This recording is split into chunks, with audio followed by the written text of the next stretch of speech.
Hi, my name is Michael Chadwick and I'm a hard money lender. And as a hard money lender, I feel like I'm constantly educating people as to the nuances of borrowing hard money versus borrowing a conventional first mortgage on your house. And one of the terms that I find first timers or new flippers asking me is about ARV. What is ARV?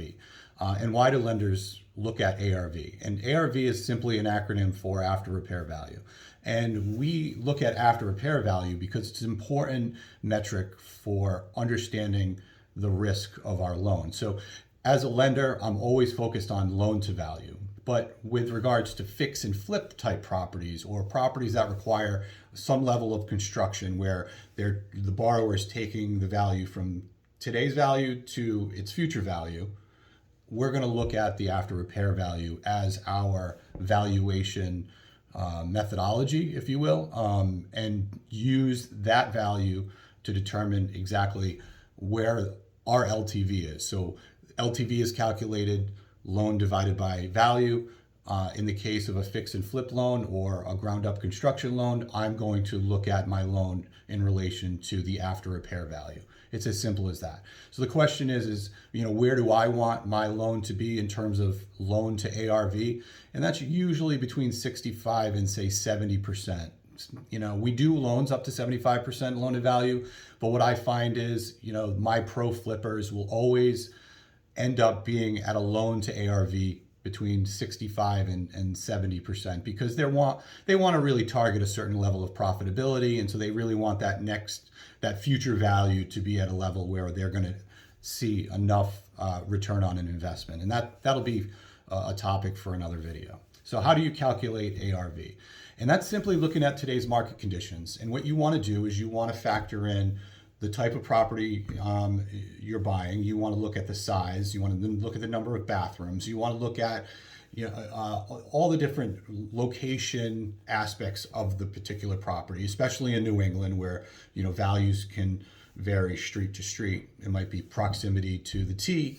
It could be proximity to the beach. It could be a number of different factors. But you want to try to find comps, sale comps in particular, not on market comps because those properties haven't sold, but you want to look for sale comps that have sold in your general vicinity, usually within the last 6 months, so you can capture today's market. And you want to look to properties that will ultimately match what you believe your finished condition of the subject property, the property that you're looking to finance.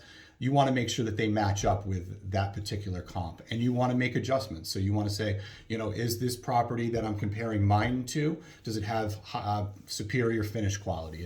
Do they have custom cabinets? Do they have, more bedrooms? Do they have more bathrooms? All these different factors that will factor into what you believe your property will ultimately sell for versus that comp. And then ultimately you want to take probably 3 or 4 of those best comps and you want to look to try to determine what the average is. You don't want to be too aggressive. You want to look, to find, a value within the comp set. Maybe you have your property is, middle of the road finishes or in an average location, then you want to be generally right in the middle of the comp set. And you just want to compare each one, make adjustments, and ultimately, and I believe conservatively, you want to conclude a value for your property in the future that is reasonable. And then you want to use that value to determine whether it makes sense as an investment.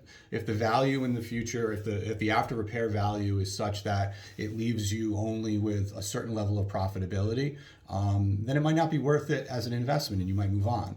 So it's important. ARV is everything. I will always say that you make money on the buy when it comes to fix and flipping. If you can buy opportunistically and get a good value for the property going in, then it makes up for a lot of errors along the way and ultimately protects your profitability.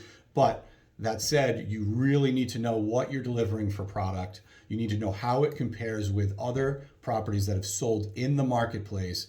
And then you want to ultimately conclude a realistic and yet I would say conservative sale value for that property that me as a lender and all other hard money lenders will ultimately utilize in their underwriting. And hopefully in the end, the property appraises out for that amount and the loan stays intact and we close.